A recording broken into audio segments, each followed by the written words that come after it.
안녕하세요. IM 선교에서 다니엘 기도회를 열게 되신 것을 예수님 감사합니다. 감사합니다.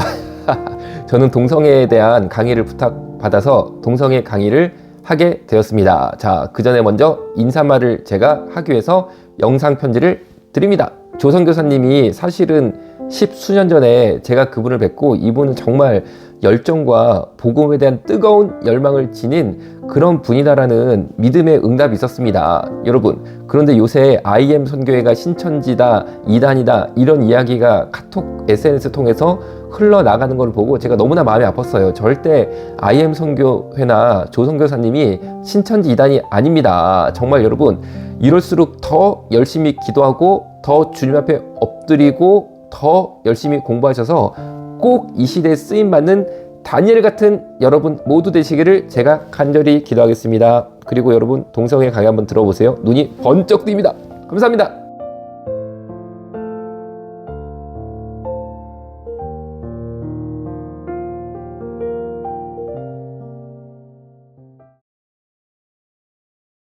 잠시 기도하고 시작하겠습니다.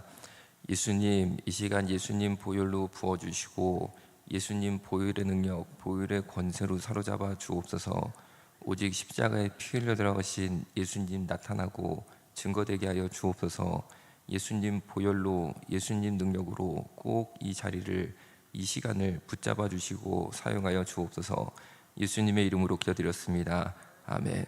제가 1시간 허락받아 바로 시작하겠습니다. 저는 원래 신촌 세브란스 병원에서 말기 암 환자를 돌보던 호스피스 전문 의사였는데 말기 암 환우분들을 조금 더 잘 진료할 목적으로 이 요양병원을 개원하게 되었다가 어느 날 갈 곳 없는 A전자 한 분을 알게 되면서 그분을 저희 병원에 입원 치료하면서 복음을 전했는데 갈 곳 없는 에이즈 환자분들이 갈 곳이 생겼다라는 것이 소문이 나면서 전국에 있는 A전자분들이 계속 저희 병원에 오기 시작했는데 제가 현재까지 에이즈 환자 진료를 약 7만 번을 넘게 합니다. 그래서 엄청나게 많은 A전자분들을 돌보다가 동성애 문제를 보게 돼서 이렇게 귀한 자리에 초대해 주셔서 말씀드릴 수 있는 하나님이 주신 시간을 갖게 돼서 너무 기쁘고 영광으로 생각하고, 본격적으로 제가 의료 현장에서 본 동성애 문제를 말씀드리기 전에 한 가지 미리 당부를 올리자면은, 오늘 혹시 동성애 강의 간증이 있다고 그러니까 동성애를 해본 사람이 와서 동성애를 해본 간증을 하다보다 이런 생각을 하시면 안 되는 거죠.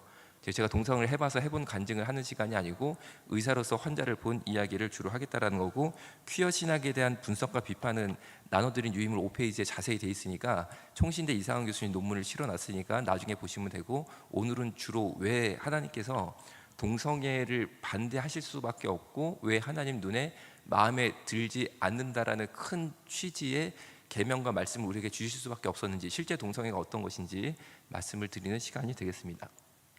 먼저 첫 번째 말씀드리고 싶은 것은 동성애는 결코 선천적으로 가지고 태어나는 것이 아니다라는 것입니다.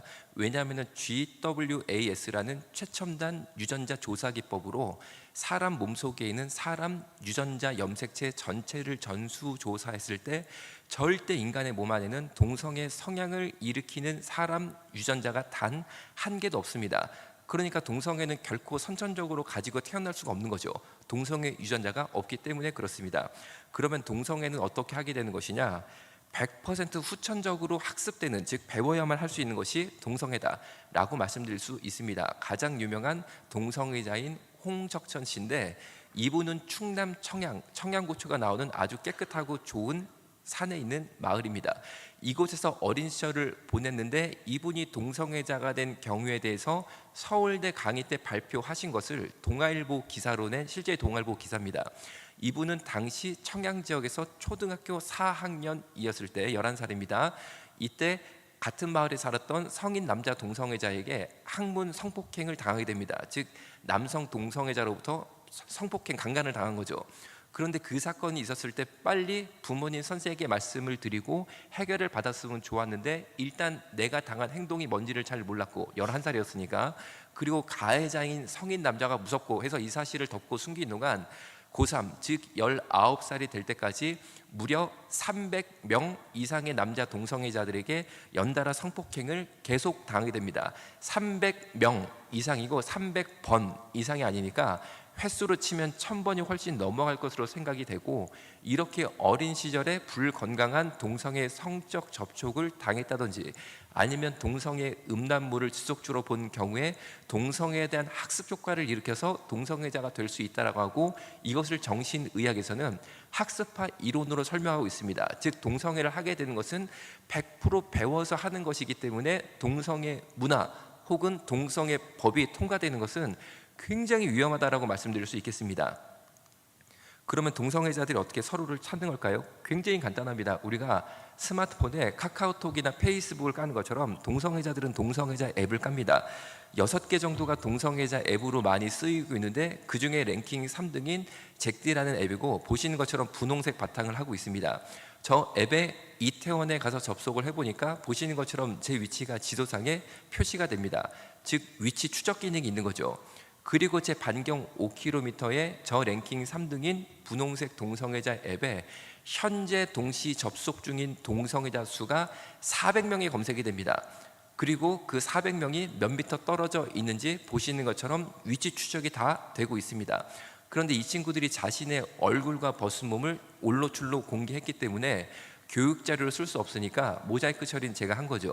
그런데 맨 양쪽에 보면 전반적으로 빨간 게 보입니다. 저게 뭘까요? 남성의 성기입니다. 본인의 성기까지 올 노출 촬영을 해서 그대로 올리면 상대편의 성기 모양까지 확인한 이후에 마음에 드는 동성 연애 상대가 있으면 클릭을 하면 이렇게 자기소개가 나오는데, 특별히 16남이라는 친구가 굉장히 제 관심을 끌었습니다. 왜냐하면 16남은 16세 남학생으로서 중학생입니다. 중학생이 왜 동성애 앱에 왔지? 해서 이 친구의 자기소개를 클릭해서 열어보니까 읽어드리면 이렇습니다. 16남 알바입니다라고 되어 있습니다. 알바는 동성애자들의 은어로 중, 고등학교 남학생들 중에 본인은 동성애자가 아니지만 용돈 마련을 위해서 성인 남자 동성애자에게 자신의 몸을 성매매로 파는 남학생들을 알바라고 합니다. 계속 읽어드리면, 돈은 만나서 선물입니다. 학문은 많이 범해지지 않아서 쫄깃합니다라고 중학생이 본인의 학문 상태까지 광고를 하면서 동성 성매매에 나서고 있는데, 이 학생이 1시간 동안 자신의 몸과 학문을 성인 동성애자에게 팔고 얼마를 받느냐? 3만 원을 받습니다. 그러니까 돈 3만 원 때문에 우리 자녀들이 에이즈에 걸려서 집에 돌아오는 것이 현재 대한민국의 현실인데, 이런 동성애 앱을 통한 청소년 동성 성매매 급증으로 말미암아 지난 15년간 대한민국 청소년 에이즈 증가율이 무려 2,500%를 초과하게 됩니다. 어마어마하게 많은 우리 학생들을 에이즈 환자로 만든 죽음의 덫이 바로 동성애 앱이다 라고 말씀드리고, 이 파워포인트는 제게 아니고 예수님 거니까 미리 주셔치기 다 드렸으니까 필요하신 분들은 요청해서 이메일로 받으시면 됩니다. 이 앱의 모양은 눈에 익혀두시기를 제가 이제 부탁을 드리는 거죠. 왜 그러냐면은 저희 병원에 여자 에이즈 환자분이 입원을 하게 되시면 여자가 에이즈에 걸렸으니까 성매매 여성이 아닐까라고 제가 오해를 했었는데, 놀랍게도 저희 병원에 입원하셨던 여자 에이즈 환자분들 중에 성매매 여성은 단 한 명도 없었습니다. 그러면 이 여성들이 어떻게 에이즈에 걸리게 되셨냐면, 거의 대부분이 남편에게 올랐습니다. 나머지는 애인한테 올랐습니다.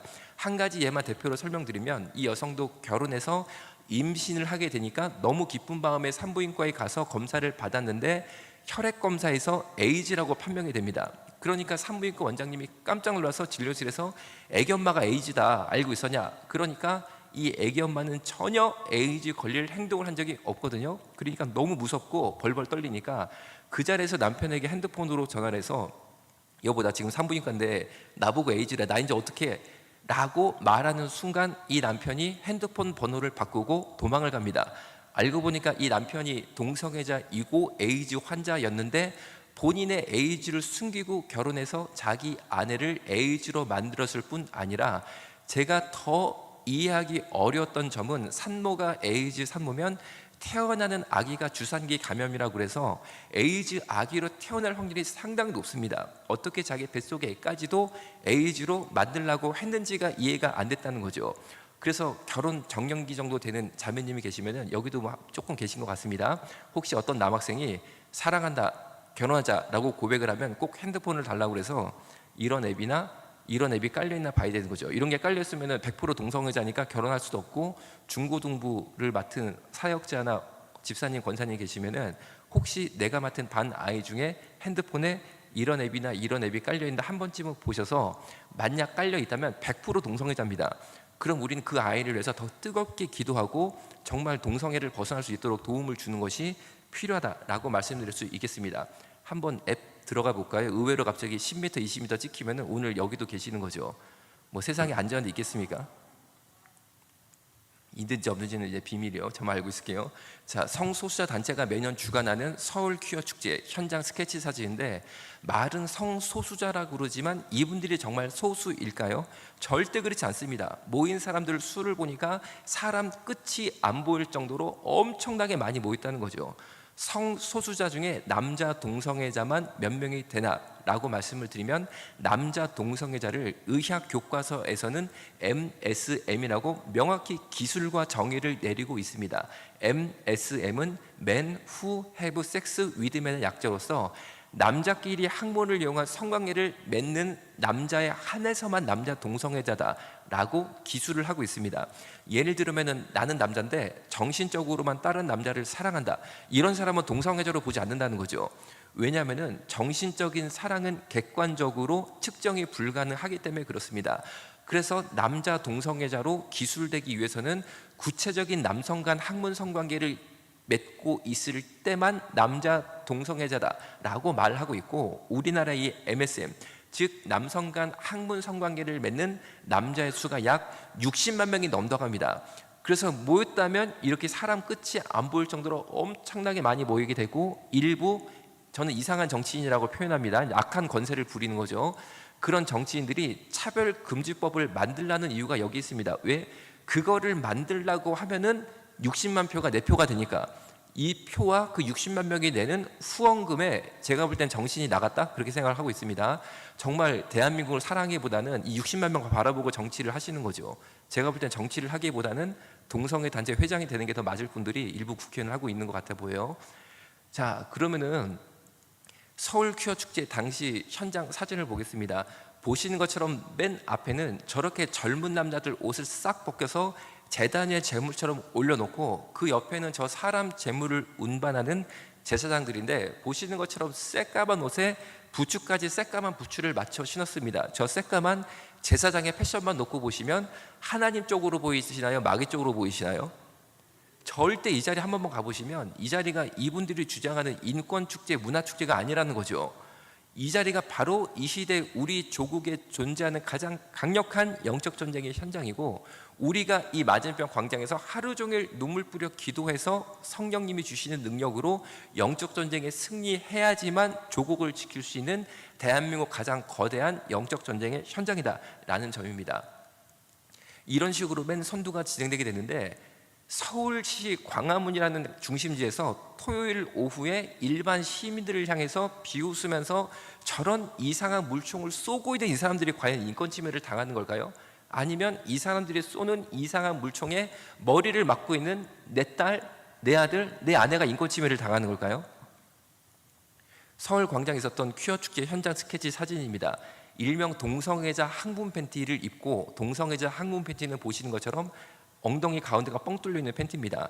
자신의 엉덩이와 항문 전체를 서울 시민에게 강제적으로 보여주고 있는 남자 동성애자의 실제 사진입니다. 이분들은 이렇게 자기 항문을 보여줘야지만 인권이 된다는 거예요. 저는 절대 이거를 봐야지만 이분의 인권이 바로 선다고 생각하지 않습니다.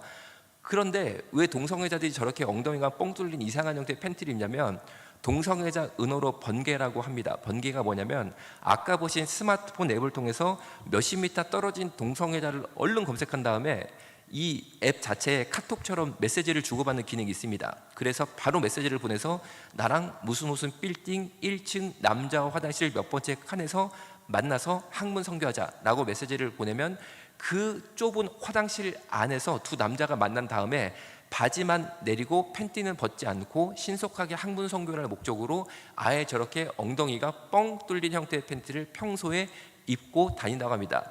오늘 혹시 모르고 이렇게 엉덩이 뻥 뚫린 팬티 입고 오신 분 손 한번 들어보세요. 네, 사랑하고 축복합니다. 우리 끝나고 소년보 목사님의 특별 안수기도가 있을 예정이에요. 그분들은. 자, 그 옆에 남자를 보니까 덩치가 굉장히 큰 남자인데 아까 보신 이 행렬을 줄줄 따라가던 동성애자 성소수자였습니다. 그런데 인도를 보시는 것처럼 인도는 정상적으로 일반 서울 시민들이 당연히 이용을 하고 있었는데 갑자기 인도의 여자들이 4명 정도인 것을 보더니만 그 여자들 사이로 쓱 들어가서 보시는 것처럼 자신의 벗은 몸을 올 노출로 보여줬다는 거죠. 그러니까 여자들이 너무 무서워가지고 마침 옆에 경찰이 있었기 때문에 제발 이 남자가 우리한테 근접하지 못하도록 저지해달라고 요청을 했는데 이 경찰이 뭐라고 대답했냐면 나는 그렇게 못하겠다라고 말하는 거예요. 그런데 우리나라는 공연 음란죄라는 벌이 있어서 남자가 옷 벗고 여자한테 근접만 해도 처벌받는데 경찰이 당연히 해야 될 임무를 안 하겠다니까 서울 시민 여성들이 너무 놀라가지고 왜 못하냐라고 물어보니까 그 경찰관이 뭐라고 말씀을 하셨냐면은 성소수자여서 보호해야 된다고 말을 한 거예요. 여러분, 왜 똑같은 법이 일반인에게는 적용이 되는데 동성애자한테는 적용이 안 됩니까? 이거야말로 귀족이고 특권계층 아닙니까? 우리가 동성애 무엇과 싸웁니까? 현재 동성애랑 싸운다는 핵심은 차별금지법과 지금 보시는 이런 사태가 보여주는 것처럼 성소수자들에게 특혜를 주고 성소수자들을 귀족으로 만들어서 성소수자 독재 사회를 만들겠다는 독재에 우리가 싸우고 있다는 거죠. 그러면 성소수자가 곧 남자 동성애자를 말하는 걸까요? 정신의학에서 성소수자는 20가지 이상의 형태가 있다고 분명히 말하고 있습니다. 그 중에 동성애는 하나일 따름입니다. 이 잘생긴 20대 금발 백인 남성은 어느 날 야외 공공공원에서 야외 결혼식을 열겠다라고 부모 친구들에게 청첩장을 돌렸습니다. 그래서 부모님이 며느리를 만나러 아들의 야외 결혼식장에 가보니까 며느리로 사람이 들어온 게 아니고 이 개가 들어온 거죠. 그래서 아들이 걔한테 신부 면사포를 씌우고 결혼식이 진행되게 되는데 서양 결혼식은 맨 마지막에 하이라이트로 신랑 신부가 실제로 키스를 하면서 당신만을 영원히 사랑합니다라고 맹세를 하고 끝이 납니다. 자세히 보시면 이 개하고 사람하고 빨갛게 혓바닥이 붙어있죠.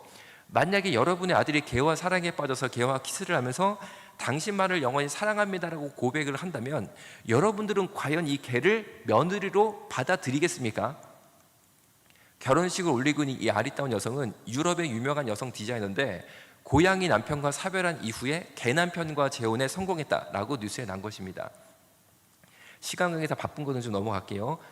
독일이 마틴 루터가 종교개혁을 단행한 기독교의 종주국이다라고 말씀드릴 수 있는데 독일조차 동성애 찬반 논란이 뜨겁다가 드디어 1969년도에 독일 시민들이 동성애 문제없다라는 합의를 보게 되었는데 법의 형평성의 원리 때문에 그해 바로 사람과 동물 간의 성관계도 문제없다라는 독일법이 생기고 말았습니다. 그래서 독일 전역에 합법적인 동물 매춘업소가 생기게 됐는데 이 사진이 바로 독일 동물 매춘업소의 실제 사진입니다. 보시는 것처럼 개들이 항문 생식기가 다 터져서 장이 밑으로 빠져서 죽어서 나오기 시작했는데 이 사진의 하이라이트는 다친 아랫부분이 하고 팔하고 목입니다. 팔하고 목을 보시면 개가 털이 빠져 있고 줄이가 있는 것을 보게 됩니다. 왜 이렇게 되냐면 개가 사람 손님들한테 뒤에서 나쁜 행동을 당하게 되면 화가 나서 확 돌아서 그 사람 손님을 공격할 수 있다고 합니다. 이것을 예방할 목적으로 이 업소에 근무하는 개들은 모두 잔인하게 앞발을 목 뒤로 꺾어서 팔목, 목, 입까지 쇠사슬로 묶는데 언제까지 묶냐면 보시는 것처럼 개가 털이 다 빠지고 줄이 갈 때까지 묶어버린다는 거죠. 여러분, 우리가 올해 동성애를 못 막으면 이런 업소가 5년 내에 대한민국에 생긴 게 바로 독일의 역사입니다. 이런 독일의 역사를 볼 때 우리가 이런 사회가 대한민국에 불현듯 오는 것을 막기 위해서 이 시대 이 시점에 당연히 동성애를 막아야 되는 거 아니겠습니까? 정신의학이 말하는 또 다른 성소수자인 메카노필리아는 한국말로 번역하면 기계 성애자입니다. 이 사진은 이 남성이 지하 주차장에 주차 중이던 저 흰색 차를 보고 성적 흥분을 참지 못해서 자동차와 성관계를 맺다가 CCTV에 찍힌 실제 사진입니다. 자동차 범퍼 위에 바람 들어오는 구멍에다가 성관계를 맺는다고 합니다. 그런데 더 놀라운 건 이 차가 이 남자의 차가 아니고 남의 차에 있다는 거죠. 만약에 여러분들이 내일 새벽 예배 때문에 새벽 일찍 아파트 지하 주차장에 가셨는데 어떤 남자가 내 차에다 이러고 있다. 그럼 이 남자를 보는 순간 아, 이분이 내 차와 운명적 사랑에 빠지셨구나. 내가 인권으로 받아들여야지. 그런 생각이 들 수 있겠습니까? 정신의학이 말하는 또 다른 성소수자인 네크로필리아는 한국말로 번역하면 시체 성애자입니다. 이 사진은 실제 성관계 대상이 되었던 애인 역할을 했던 실제 사진인데, 그렇다면 이 남자가 괴물 같은 사람일까요? 절대 그렇지 않습니다. 방을 보면 책이 수북합니다. 이분이 역사 교수님이고 박사님이셨는데 어느 날부터 시체랑 성관계하는 이상한 습관이 들더니만 급기야 공동묘지 옆에 방 3칸짜리 빌라를 얻어서 살게 됩니다. 그래서 낮에 처녀 시체가 묻히면 그날 밤에는 그 처녀 시체를 캐내서 자기 애인으로 삼았는데 살이 썩어 들어가니까 천으로 뚫뚫뚫 감고 얼굴이 썩어 들어가니까 인형목 잘라다 붙이고 해서 자기 애인으로 삼았다가 이 사건의 전모가 어떻게 드러나게 됐냐면 이 집 부모님이 아들이 대학 교수까지 됐으니까 너무 자랑스러워서 자랑스러운 교수 아들 집에 아무리 한번 놀러 가려고 그래도 절대 교수 아드님께서 부모님이 자기 집안으로 들어오지 못하게 막았습니다. 그래서 하루는 이 집 부모님이 아들 집에 불시에 싹 하고 들어가 보니까 아들 집에 시체가 16개가 있었어요. 그래서 아버지가 아들을 112에 신고해서 사건의 전모가 드러나게 됐고 일반에게 공개 가능한 시체 2개만 이렇게 공개되게 됐습니다. 그런데 놀랍게도 스웨덴에 자유당이라는 당이 있습니다. 이 당은 현재 유럽이 동성애 자유 다음에 바로 동물성애까지도 법으로 보장하고 있는데, 심지어 스웨덴 자유당은 사람과 시체 간의 성관계도 합법으로 해야 된다라는 법안까지 냈다는 거죠. 여러분, 동성애 하나 뚫리면은 시체 성애까지 밀고 내려가다는 게 유럽의 역사입니다. 자, 나머지는 제가 볼 수 있는 일 알려드릴 테니까 거기서 보시고 중요한 것만 좀 넘어가겠습니다. 자, 제가 한 가지 질문을 드릴게요. 내 생각에 대한민국은 동성애가 불법일 것 같다. 손 한번 들어보시겠어요? 예, 감사합니다. 이어서 질문 드립니다. 내 생각에 대한민국은 동물과 성관계를 하면 불법일 것 같다. 손 한번 들어보시겠어요? 자, 이제부터 제가 답을 드릴게요. 놀랍게도 대한민국은 동성애가 합법인 국가입니다. 무슨 말이냐? 간단히 생각하시면 됩니다. 동성애를 한다고 감옥에 가두거나 벌금 물리는 게 없죠. 그러니까 퀴어 축제까지 하잖아요. 떳떳하게. 왜냐하면 우리나라는 동성애를 처벌하는 법이 없어요. 그러니까 동성애가 자유인 거죠. 그러면 동성애자들이 지금 자유를 달라고 인권운동을 하는 거냐? 그게 아니라는 거예요. 동성애 인권운동의 핵심은 동성애 할 자유는 이미 확보된 대한민국에서 동성애에 대한 건전한 혹은 학문적인 혹은 성경적인 반대 의견을 가진 사람들을 감옥에 보내겠다라는 게 동성애 인권운동이라는 거죠. 여러분, 그러니까 우리가 동성애자를 괴롭히는 게 아니고 동성애자가 우리를 괴롭히니까 우리가 이 법을 막으려고 방어전을 펼치는 겁니다. 그런데 놀랍게도 동물이랑 성관계하는 건 어떠냐? 미국은 동물이랑 성관계를 하면 처벌합니다. 그런데 한국은 동물과 성관계를 맺을 때 처벌하는 수간 처벌법이 없어요. 수간이 짐승 숫자를 써서 동물 성애를 수간이라고 표현합니다. 그러니까 대한민국은 동물이랑 성행위를 해도 자유라는 거죠. 그래서 우리나라에 떳떳하게 전국 수간협회가 보시는 것처럼 형성이 돼 있고 그 사이트를 캡처하는 것을 보여드리고 있는데, 저 조그만 네모난 박스가 이 회원의 자기소개인데 글자가 작으니까 제가 읽어드리지만 정말 끔찍한 내용입니다. 읽어주면 이렇습니다. 오늘도 고마워. 매번 교대하면서 박을 때마다 기분은 좋은데 싸우고 나면 항상 미안해진다. 아빠가 많이 사랑하는 거 알지? 사랑해 우리 애기들. 이러가면서 이 남자는 보시는 저 강아지 2마리랑 번갈아 가면서 성행위를 하다가 어느 날 고민이 생겨서 전국 수간협회 고민 게시글에 자신의 고민글을 남겼고 읽어드리면 이렇습니다.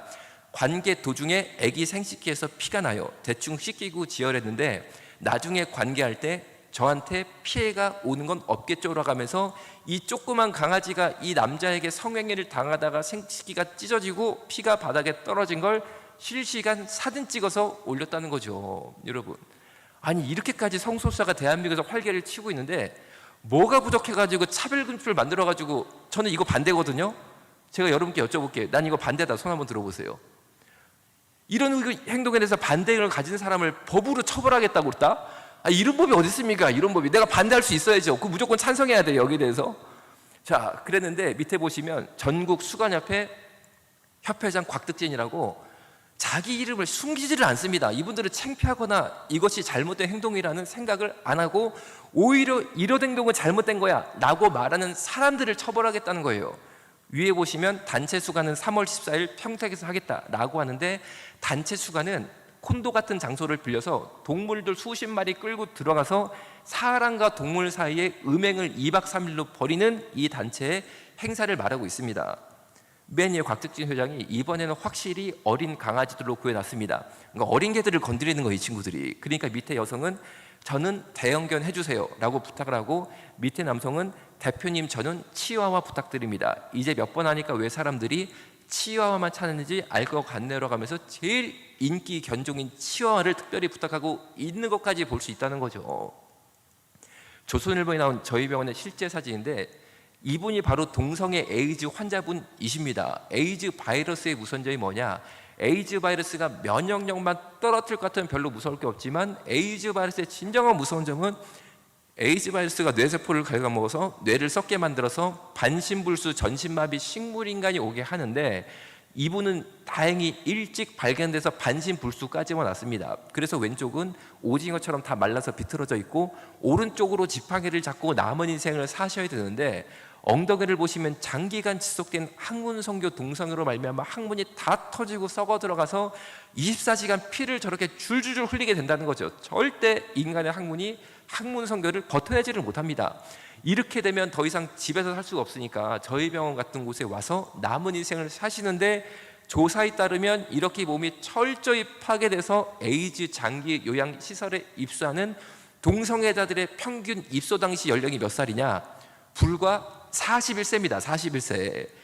여러분, 41살 때부터 이렇게 사는 게 이 남자가 꿈꿨던 미래였을까요? 절대 그렇지 않다는 거죠. 동성애 빠지면 이렇게 됩니다. 그런데 동성애를 하지 말라고 하는 게 예수님의 사랑입니까? 아니면 동성애를 하라고 하는 게 예수님의 사랑입니까? 이렇게 되지 말라고 말하는 게 사랑이죠. 차별금지법 현재 법놀이를 개발하는 가장 중요한 교수가 숙명여대 법대 교수 홍성수 교수인데, 설명을 드리면, 먼저 기독교를 개독교라고 부르는 것, 기독교를 개독교라고 부르는 것은 당연히 기독교 혐오 표현이죠. 그런데 개독교라고 불러도 혐오 표현이 아니기 때문에 처벌이 안 된다라고 합니다. 그런데 동성애를 반대한다 라고 말을 하면 징벌적 손해배상을 물리겠다는 거예요. 여러분, 기독교를 개독교라고 부를 때는 괜찮은데 동성애 반대한다고 이 말했다고 우리 보고 손해배상하라고? 이게 말이 됩니까? 제가 다시 한번 여쭤볼게요. 나는 동성애 반대한다. 손 한번 들어보세요. 아까 김 약사님 설명하신 대로 여러분 수억 물어버립니다. 방금 손 드신 분들이. 그러면 똑같이 개독교라고 부를 때 우리도 수억 물리면 되잖아요? 그거는 또 안 된다는 거예요. 이런 독재가 어디 있어요? 이런 독재가. 아니, 하려면 공평하게 하든지 아니면 많은 거지. 이런 법이 어디 있습니까? 이런 법이. 그래서 하여튼 노력을 해야 되니까 삭발시 한 거죠. 제가 이제 머리도 밀었어요. 나는 동성애를 안 하니까 절대 에이즈 균을 만날 일이 없겠지라고 생각할지 모르겠지만 절대 그렇지 않습니다. 에이즈 균은 우리 주변에 도처에 널려 있다라는 거고, 일형 면도기는 당연하겠죠. 그래서 남성들은 공중 목욕탕에 떨어져 있는 일형 면도기를 굉장히 조심하고 쓰면 안 된다는 겁니다. 왜냐하면 에이즈 환자가 쓴 것을 내가 곧이었으면 내가 에이즈 감염이 됩니다. 비대는 왜 그러냐면은 아까 보신 동성애 에이즈 환자분처럼 이분들이 장기간 지속된 항문성교 동성애로 말미암아 항문이 다 터지고 썩어 들어가서 이렇게 24시간 피가 줄줄 나오니까 대변을 본 이후에 휴지로 뒤처리를 못하고 꼭 비데를 쓰게 됐는데, 비데로 세척뿐 아니라 드라이, 말리는 기능까지 사용을 해서 5분 이상 비데를 쓴다고 합니다. 그래서 그 5분 동안 비데 노즐에 에이즈 환자의 피, 에이즈 바이러스가 너무나 많이 묻게 됩니다. 그런데 그 사실을 모른 채 곧이어 앉아서 비데를 쓰게 되면 방금 묻은 에이즈 피, 에이즈 바이러스가 조준 사격해서 항문을 때려 맞추고 항문에 만약 치질, 치열 등 항문혈관을 앓고 있는 분이라면은 노출된 항문혈관으로 에이즈 바이러스가 직접 들어갑니다. 그러니까 에이즈 감염 우려가 있으니까 에이즈 환자가 쓴 비데를 곧이어 써서는 안 된다라는 거죠. 그런데 문제는 이 비데가 에이즈 환자가 쓴 건지 안 쓴 건지를 모르는 거잖아요. 그래서 제가 생각을 해보니까 요새 음식점에 가보면 비데가 많이 설치되어 있습니다. 그런데 보통은 안에 쓰고 나오시면 기다렸다 곧이어 들어가 쓰는 형태이니까 제 생각에는 비데 쓰고 나온 분 얼굴 한번 꼭 확인하셔서 제 눈에 베이는 여러분들 얼굴처럼 은혜 충만, 성령 충만하시면 그 비데는 쓰셔도 되고, 얼굴을 싹 보니까 남자인데 귀걸이 하나 끼고 있고 얼굴에 뭔가 야릇한 끼가 흐른다. 그러면 예수님 갈 길을 밝히 보이시니 감사합니다로 기도하시고 그 비데는 피하시는 것이 좋겠다라는 생각까지 하게 됩니다. 조선일보에 나온 또 다른 저희 병원의 실제 사진입니다. 실제 사건을 바탕으로 하고 있는데, 동성애 에이즈 환자분이 반신불수가 오셔서 지팡이를 짚고 에이즈 병실에 입원하자마자 마음에 드는 동성애자를 골라서 학문 성관계를 맺는데 2시간이 안 걸리더라는 거죠. 어떻게 알게 되냐면, 회진을 도는데 이분이 머리끝부터 발끝까지 이불을 김밥처럼 똘똘똘 말아서 쓰고 있는데 안만 봐도 이 두께가 너무 큰 거예요. 1인분이 아닌 거예요. 그래가지고 이상하다 싶어가지고 이불을 벗겨보니까 남자 둘이 학문 성관계 하고 있는 것을 보게 됐습니다. 그래서 못하게 말립니다. 말리니까 이번에는 병실에 딸린 화장실에 들어가서 또 학문 성관계를 하시는 거예요. 그래서 이것을 예방하기 위해서 보시는 것처럼 화장실 문 하단 20cm를 잘라서 한 번씩 밑에를 봐서 다리가 2개면 정상, 4개면 비정상, 4개면 문 열고 들어가서 또 못하게 말리는 거죠.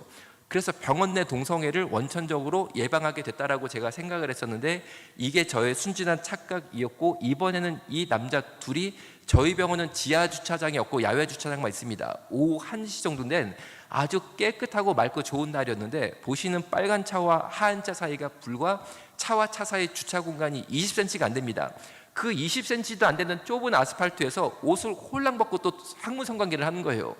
그러니까 지나가는 행인들이 깜짝 놀라가지고 병원에 신고를 하셔서 놀란 간호사님들이 뛰어내려가서 이 2 남자분을 모시고 오면서 제가 충격에 빠져서 미국의 논문을 찾아보니까, 미국은 1978년도에 이미 동성애는 성중독이다 라는 연구 결과가 나타나 있었는데, 당시 백인 남자 동성애자만 대상으로 조사를 벌입니다. 왜냐하면 당시 벌써 50년, 40년 전만 해도, 이 당시죠, 흑인들이 대학 가는 것 자체가 굉장히 하늘의 별 따기였습니다. 그리고 흑인들은 주로 노동을 많이 했기 때문에 사회적인 지위가 낮았어요. 그래가지고 성적으로 문란하다 이런 선입관이 있었습니다. 그래서 사회, 도덕적, 경제적, 그리고 대학까지 졸업한 확률이 높은 백인들만 대상으로 동성 성공 파트너 수를 조사해보자 라고 나름대로 건전한 집단으로 형성된 게 백인 동성애자였다는 거죠. 그런데 이분들의 성 파트너 수가 28%가 1000명 이상입니다. 43%가 500명 이상입니다. 여러분, 500명, 1000명 이상이 동성애 성 파트너 수를 이렇게 보유하고 있다는 게 바로 성중독이라는 거고, 이렇게 500명, 1000명 이상이랑 동성애를 하면 당연히 에이즈에 걸릴 수밖에 없지 않겠습니까? 그래서 에이즈에 걸리고 증상이 나타나면 검사를 받고 싶겠죠. 우리나라의 에이즈 검사의 기반은 병원을 가는 게 아니고 보건소를 갑니다. 보건소에 가서 저 에이즈 검사하러 왔습니다 라고 말을 하면 절대 제 실명이나 신분증, 운전면허증, 전화번호 이런 거를 말하면 안 됩니다. 저보고 제 암호만 정하라고 시킵니다. 그러면 제가 토끼라고 제 암호를 정합니다. 그러면 제 피를 뽑은 다음에 피에다가 정말 토끼라고 적고 끝나요. 그리고 일주일 뒤에 보건소로 전화로만 확인하라고 시키고, 다시는 보건소에 직접 방문하면 안 된다라고 시킵니다. 왜냐하면 만약 제가 보건소에 직접 방문해서 저 일주일 전에 피 뽑은 토끼인데 에이즈 결과 어떻게 됐어요? 라고 물어보면 다른 사람은 몰라도 이 보건소 선생님은 토끼씨 에이즈 걸렸네 하면서 제 얼굴을 싹 보잖아요. 그러니까 이 보건소 선생님만큼은 내가 에이즈인 줄 아는 거죠. 이렇게 지구상에 단 한 명이라도 내가 에이즈라는 것을 알면 그게 바로 인권 침해라는 거예요. 아무도 몰라야 된다는 거예요. 그래가지고 암호를 정해서 피를 뽑은 다음에 전화로만 결과 확인을 합니다. 그런데 이 고가의 에이즈 검사 비용은 100% 국민 세금으로 다 내고 있는데 더 큰 문제가 생겼는데, 네이버에 에이즈 인경검사에 대한 궁금증을 올린 남자의 실제 사연입니다. 이 남자의 고민은 밑에 있습니다. 내가 안만 봐도 에이즈 걸린 것 같은데 보건소 가서 인명검사를 받아야 되는데 나 고민이 있다. 무슨 고민이냐? 나는 밤이면 밤마다 창녀촌에 꼭 가야 되는 사람인데 내가 보건소 가서 인명검사 받아서 에이즈로 진단이 되면 보건소에서 나 창녀촌 못 가게 관리할 것 아니냐? 이게 고민인 거예요. 그러니까 대한민국 공식 답변이 위처럼 달렸는데, 소개해드리면 이렇습니다. 당신이 에이즈 환자라는 것은 국가도 몰라, 보건소 직원도 몰라, 아무도 몰라, 오직 당신만 아니까 하고 싶은 것 마음껏 하고 사시면 된다가 공식 답변이었다는 거죠. 그럼 이 남자 때문에 에이즈 걸린 여자들은 인권이 없는 겁니까? 이런 시대가 벌써 대한민국이 왔는데 이것을 좀 더 공고히 만들기 위해서 차별금지법을 만들어서 야 이거 동성애 에이즈 문제 이거 심각하잖아 이런 말하는 사람한테 징벌적 손해배상을 물리겠다는 게 바로 동성애 독재국가를 만들겠다는 건데 저는 동성애 독재국가에 살 생각이 조금도 없습니다. 제가 왜 동성애 독재국가에 살아야 돼요? 그러니까 막아야 된다는 거죠. 여러분 크리스찬들이 기독교인들이 동성애자를 괴롭히는 게 아니고 동성애자들이 우리를 쉽게 말해서는 예수님이 아니라 동성애자가 한국교회와 크리스찬들의 주인이 돼서 우리를 지배하겠다는 건데 아니 내가 내 주인이 예수님이지 동성애자가 나를 위해 십자가에 매달려 돌아가서 동성애자가 나 어려울 때 공락금 한번 대줘서 학교 다닐 때 근데 인제 와서 내 주인이 되겠다고? 하여튼 나는 못 받아들여. 난 못 받아들여. 하여튼 나는 목숨을 걸고 싸워서라도 나는 다 그냥 막아버리지. 아니 나만 그렇게 사나? 이 법 통과하면 내 자식 내 손자 다 그러고 살아야 되는데 그거를 우리가 어떻게 받아들입니까? 아멘? 아멘 안 하는 사람들은 이따 따로 제가 좀 밑에서 만나야겠어요. 네, 따로 그렇게 살게 해드려야겠어요. 동성애 독재국가에서 따로. 자 그러면은 남자들이 학문을 이용해 성관계를 맺는 것이 동성애다라고 말씀드리면 그게 가능한가요? 라는 질문이 많습니다. 정말 맞는 말씀이고 하나님께서는 인간의 몸을 창조하실 때 동성애를 못하도록 만드셨습니다. 무슨 말이냐면은 남자끼리 학문으로 성행위를 하면 바로 대장이 자극을 받아서 대변을 밖으로 밀어냅니다. 그러니까 동성애를 시도하는 순간 대변이 나오니까 동성애는 못하는 거죠. 그런데 동성애자들은 이 대변이 나오는 문제를 어떻게 해결했냐면 센조이라는 것을 개발해서 해결을 했습니다. 혹시 제 강의를 미리 들어서가 아니고 나는 원래부터 센조이가 뭔지 알고 있었다. 손 한번 들어보세요. 이거 알면 동성애자인데. 그러니까 동성애자는 무조건 이거를 해야지만 동성애 생활을 할 수 있고 이거 하기 싫으면 오늘부터도 동성애 못합니다. 이게 뭐냐면은 남자들이 동성애하러 호텔 모텔에 가면 제일 먼저 간 데가 샤워기입니다. 샤워기로 가면 이렇게 샤워기 물 떨어진 데를 샤워기 헤드라고 그러고 이 헤드가 돌리면 빠지고 빠지면 보시는 것처럼 샤워기 줄, 샤워기 쇠줄 혹은 샤워기 호스라고 부르죠. 저것만 남게 됩니다. 그러면 이 샤워기 쇠줄을 보시는 것처럼 항문에 20cm 이상을 팍 하고 집어넣습니다. 그리고 저렇게 동물처럼 웅크리고 앉는 거죠. 그리고 물을 틀어서 장에 물을 집어넣습니다. 이런 걸 보고 스스로 장에 물고문을 한다라고도 표현할 수 있는 거죠. 그렇게 해서 장에 물이 꽉 차고 더 이상 물을 채울 수 없을 지경까지 되면 저 쇠줄을 빼고 목표는 저 양변기입니다. 양변기로 뛰어갑니다. 그런데 대부분은 도착을 못하고 말씀 올린 것처럼 대변을 밑으로 분수처럼 쏟아내버립니다. 그러니까 욕실 바닥에 대변이 떨어지게 되는데 바닥에 떨어진 대변을 이렇게 발로 밟아서 하수구에 밀어서 넣는다고 그래요.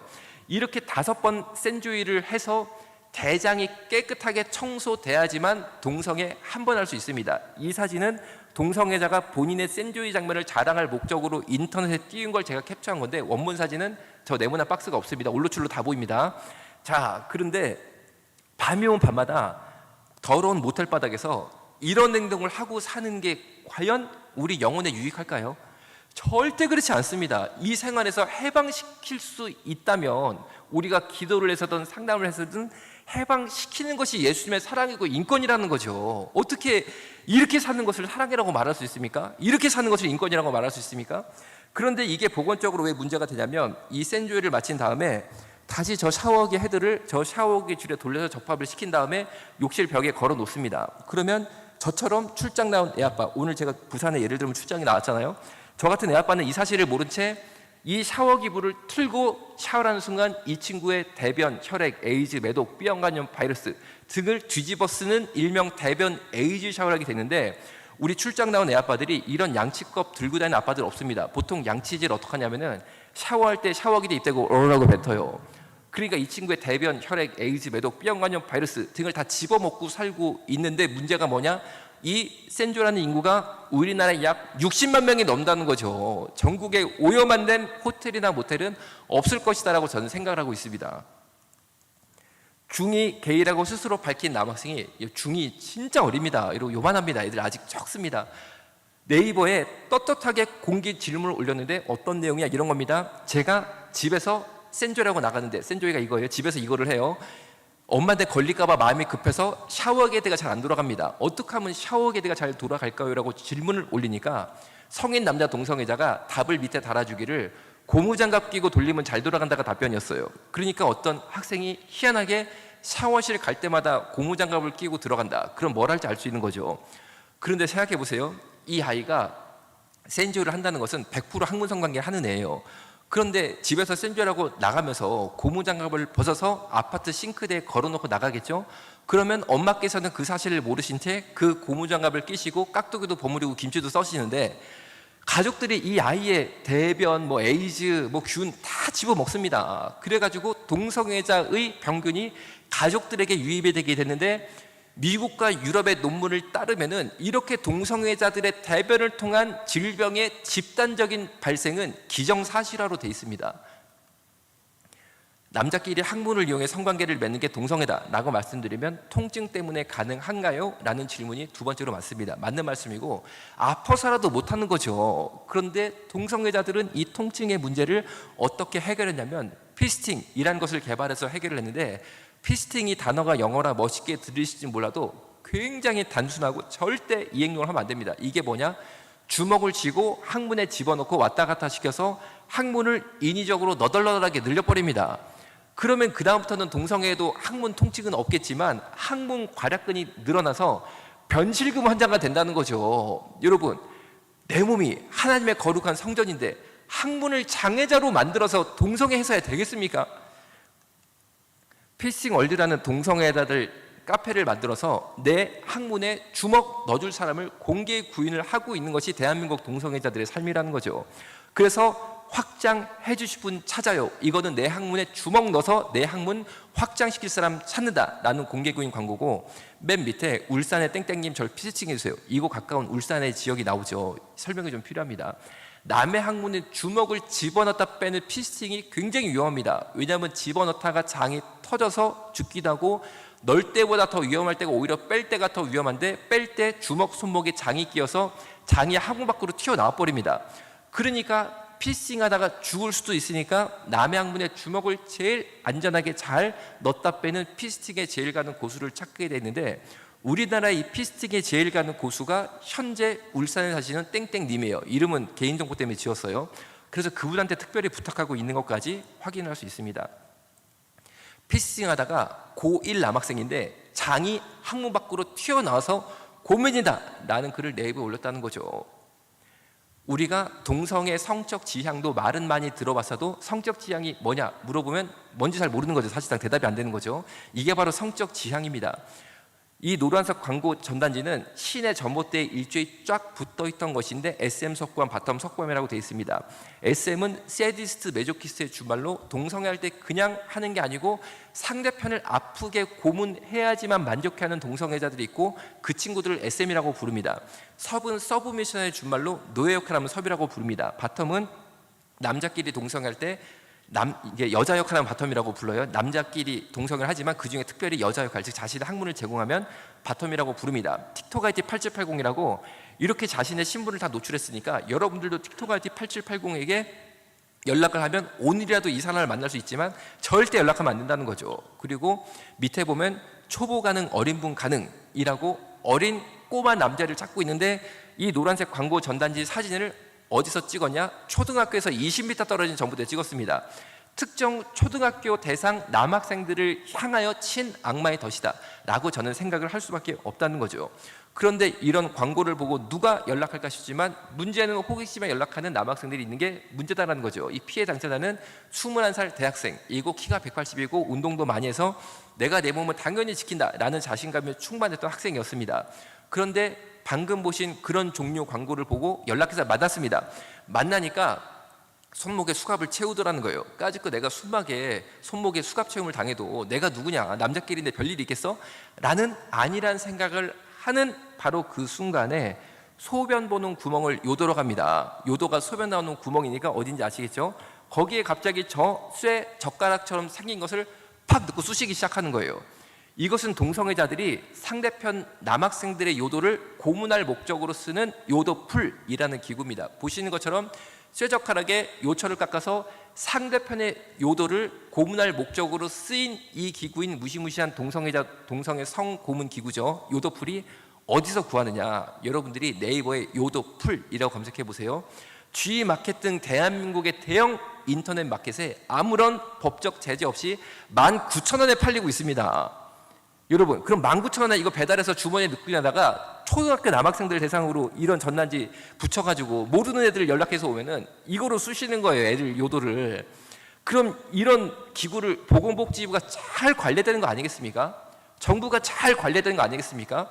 그런데 오히려 차별금지법을 만들어서 야, 동성애자들 이런 거 하면 안 되지 라고 말했다고 저한테 징벌적 손해배상을 물리겠다고 하면 과연 그것이 올바른 사회일까요? 이렇게 동성애를 하다가 에이즈에 걸리게 되면 치료비 약값 100% 국민 세금으로 다 보장을 하고 있습니다. 그러면은 한 달에 먹는 에이즈 알약값은 얼마냐? 에이즈는 아직까지도 완치가 안 됩니다. 다만 에이즈 바이러스 증식을 어느 정도 억제시켜주는 항바이러스 억제 알약, 일명 에이즈 알약이 있고 이것을 먹으면 30년은 더 살지만 30년 뒤에는 처참하게 죽습니다. 그래도 이 약을 잘 드셔야지만 우리가 30년 더 사시는 기간 동안 복음도 전하고 천국 백성도 되시니까 굉장히 중요한 요법입니다. 그런데 이 약을 먹으려면 병원에다가 매달 내는 약값이 생기게 됩니다. 제 주변에 실제로 동성애로 에이즈 걸린 분이 생기셔서 저한테 약값을 물어보시면서 병원을 연결해 달라고 해서 서울의 모 공립병원이 있는데 노숙자 진료하는 착한 병원이고 약가가 싸고 양심진료를 합니다. 그래서 거기에서 에이즈 알약을 처방하는 감염내과 과장님께 제가 문자를 드렸어요. 제가 환자분을 과장님께 의뢰할 건데 한 달에 병원에 낼 환자의 약값 본인 부담금이 얼마인가요? 라고 문자를 드리니까 약값에 본인 부담금은 60만 원이라고 답을 주셨어요. 이제부터 설명을 드릴게요. 에이즈 환자가 한 달 동안 먹는 에이즈 알약 값만 600만 원입니다. 600만 원 얼마라고요? 600만 원입니다. 600만 원이 나오면 그 순간 90%인 540만 원은 국가가 병원에 바로 지급합니다. 그러면 환자는 10%인 60만 원만 내고 병원 영수증 60만 원짜리를 받습니다. 그럼 이 60만 원짜리 병원 영수증을 보건소 가서 제출하면 60만 원 현찰로 바로 돌려준다는 거예요. 에이즈 환자가 한 달 동안 먹는 에이즈 알약값은 600만 원인데 다 여러분들 세금으로 100% 부담을 하고 있다는 거죠. 이렇게 알약을 먹고 있다가 몸이 악화가 돼서 아픈 데가 생겨서 대학병원에 입원하게 됩니다. 그러면 대학병원 입원비, 치료비 좀 비쌉니까? 그 비싼 대학병원 입원비, 치료비 전액 국민 세금으로 100% 또 지급합니다. 그뿐 아니라 몸이 아프니까 간병사를 모셔야 되는데 일반인 간병사님은 9만 원입니다. 일단 그 간병사 9만 원 때문에 우리 허리가 휘잖아요. 그런데 에이즈 환자 간병하려면 간병사님 일당이 하루에 20만이 넘어갑니다. 그런데 매일 발생하는 20만 원 이상의 고가의 간병사 비용까지도 국민 세금으로 100% 지급해요.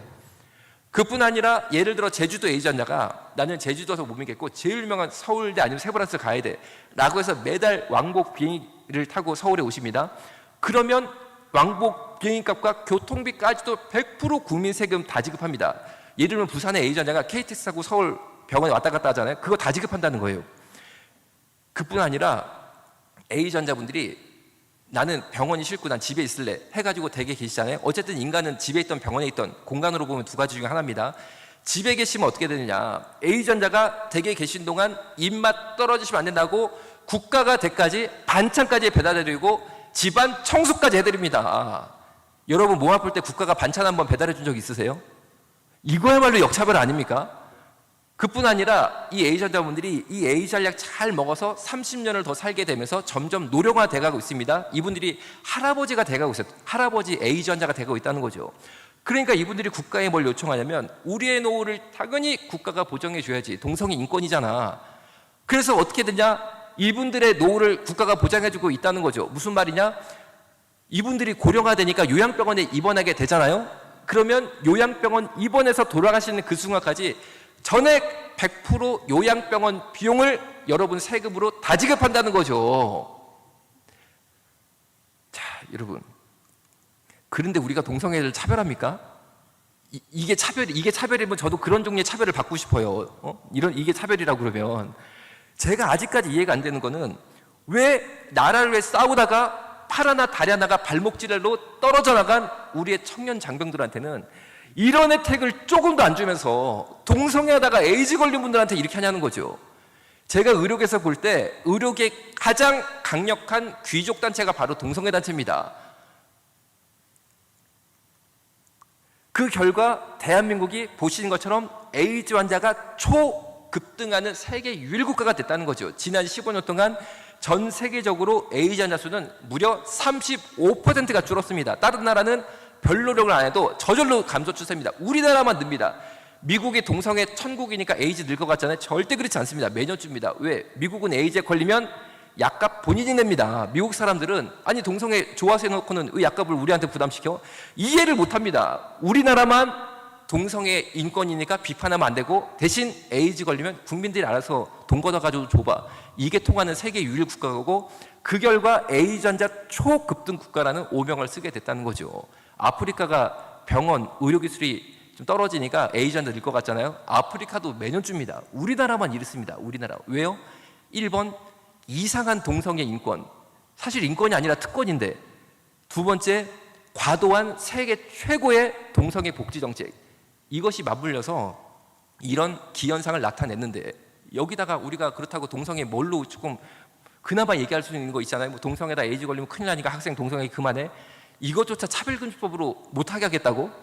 그러면은 에이즈 증가 추세 어디로 가는 겁니까? 꼭 나라가 망해야지 끝나는 건가?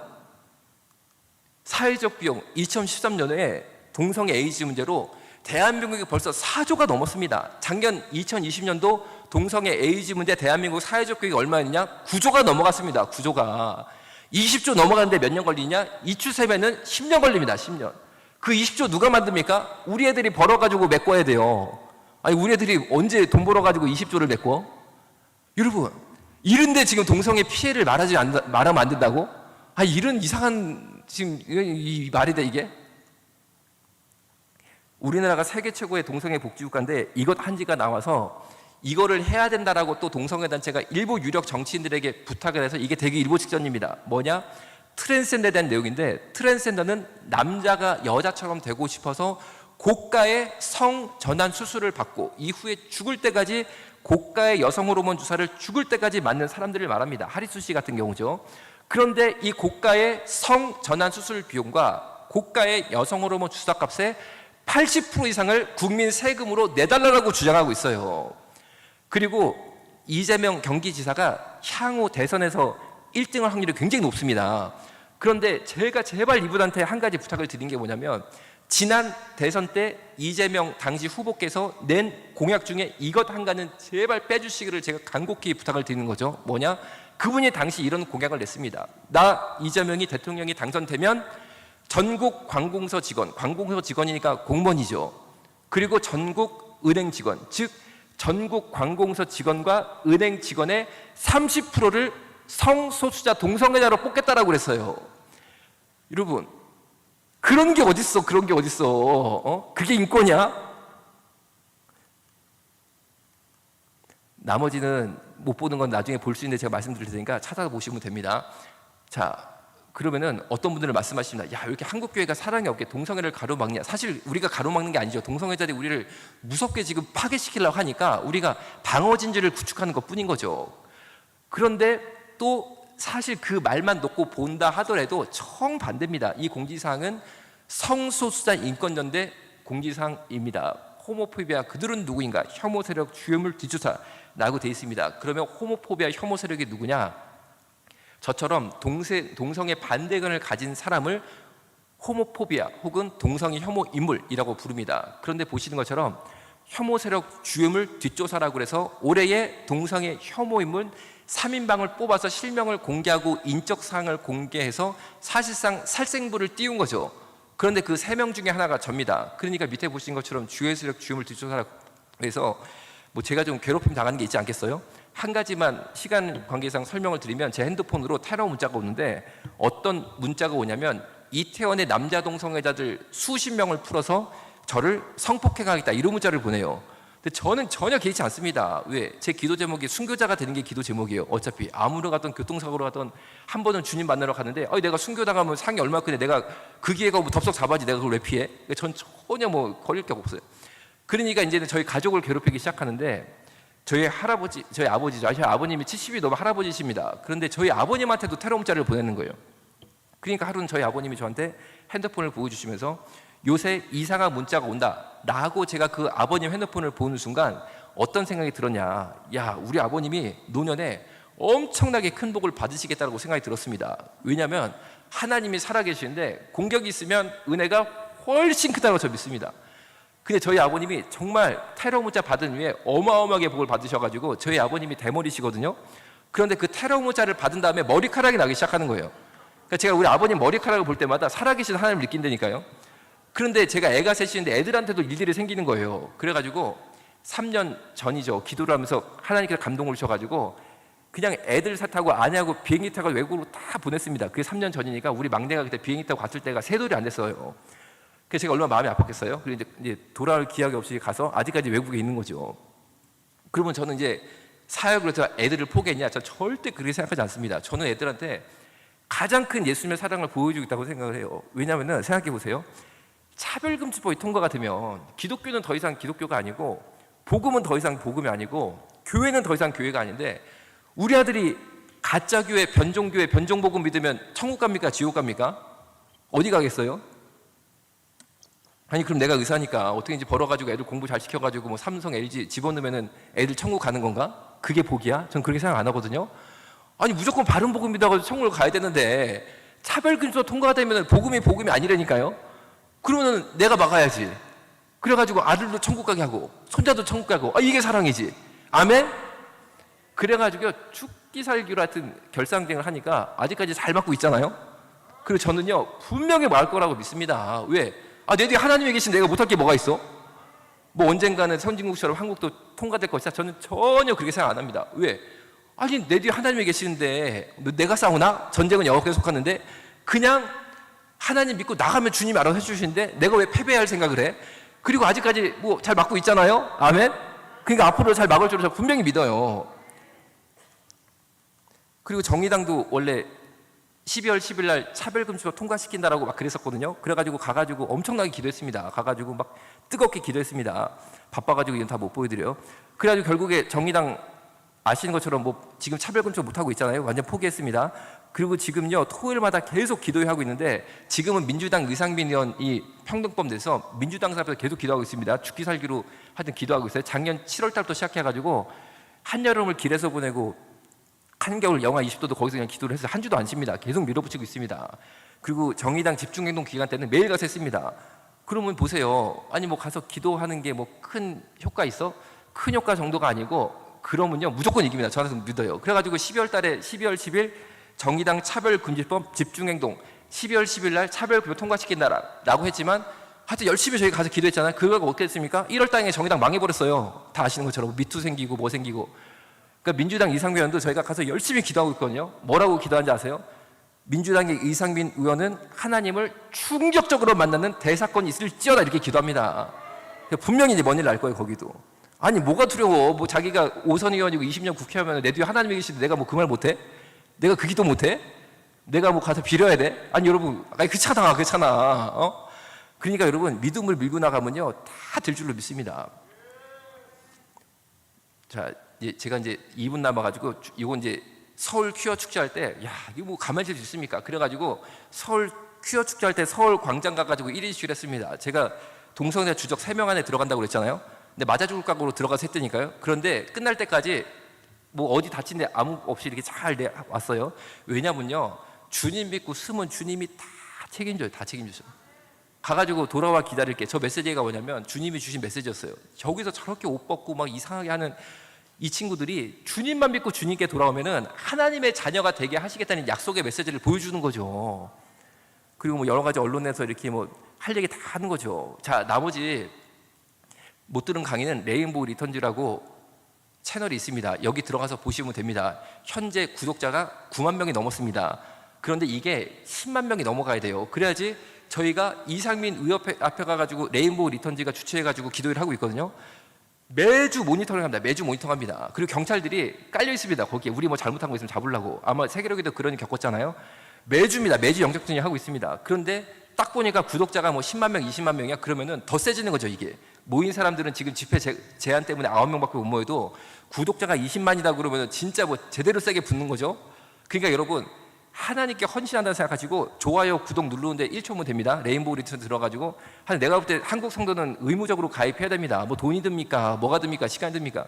그래가지고 하여튼 나가가지고 죽기 살기로 전선을 형성하고 있으니까 이 뒤에 어마어마한 사람들이 있다는 걸 보여줘야지 우리가 이기죠. 뭐 레인보우 리턴즈 와가지고 집회하는데 구독자 몇 명? 보니까 뭐 500명 이러면 안 되는 거죠. 이제 거기 가서 기도하려고요. 집회 차량이라고 부른 거죠. LED에다가 앰프 단 거. 그거 얼마짜리 장만인지 아세요? 1억 8천짜리 샀습니다. 1억 8천짜리. 1억 8천짜리. 누가 저 도와준 줄 아세요? 한국 교회 중에 나 도와준 사람 아무도 없어. 근데 왜 그렇게 할 수밖에 없느냐? 아니 여러분 가가지고 죽기 살기로 기도하는데 천막 쳐놓고 물론 기도해도 뭐 되지만 제대로 갖춰놓고 기도해야지 더 그렇게 볼 거 아니야. 그렇잖아요? 아니 국회의원이 보통 사람이야? 이게 조그맣게 앰프 2만 원짜리 들고 와서 기도하는 거랑 1억 8천짜리 차 몰고 가가지고 제대로 붙는 거랑 보는 게 틀리니까 막 주머니 털어가면서 하는 거예요. 지금 하다못해요 미국에도 우리 지부를 만들려고 하고 있거든요. 하여튼 내가 병원 담보로 20억 지금 대출 신청해놨어. 여러분 아니 돈 벌어서 뭐해? 돈 갖다 뭐해? 그렇잖아요? 내가 천국 갈 때 들고 가나?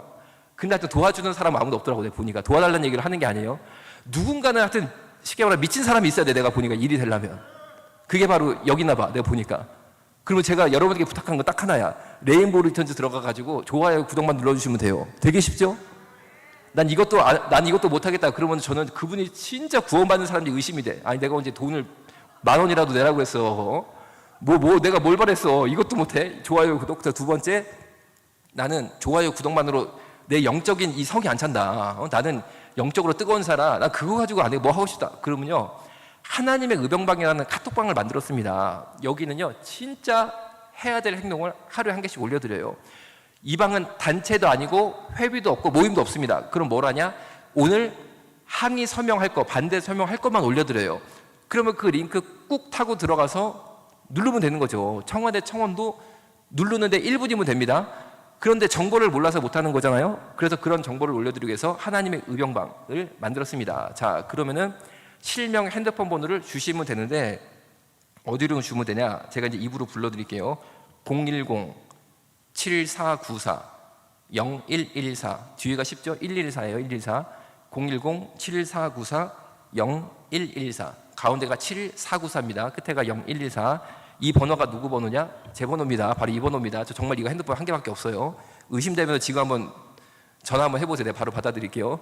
아니 여러분 제가 이 정도 진정성을 보여야지 사람들이 또 오는 거지. 내 몸 맡기겠다고 내 번호 숨기고 뭐 가입해라 이러면 가입하겠습니까? 가입한다고 회비도 안 내고 모임도 없고 하여튼 만나자는 얘기도 안 합니다. 다만 동성애 반대 서명할 것만 올리니까 하루에 한 번씩 들어와서 꼭 서명해서 이 서명 한 번 그리고 레인보우 리턴즈의 구독자로 내가 하나 올라가는 거 이것만 잘해도 주님께서 분명히 이 땅에 응답을 줄 줄을 저는 믿습니다. 자, 기도하고 마치겠습니다. 살아계신 하나님 감사합니다. 오늘 귀한 자리에 왔습니다. 영적 전쟁인데 우리가 분명히 이미 이긴 전쟁을 하는 것으로 믿습니다. 예수님 패배주의를 벗어나서 우리가 영적인 은혜를 받고 능력을 받아서 꼭 고지를 향하여 달려가는 다윗과 같은 믿음을 주옵소서. 예수님의 이름으로 기도드렸습니다. 아멘. 경치에서 감사합니다.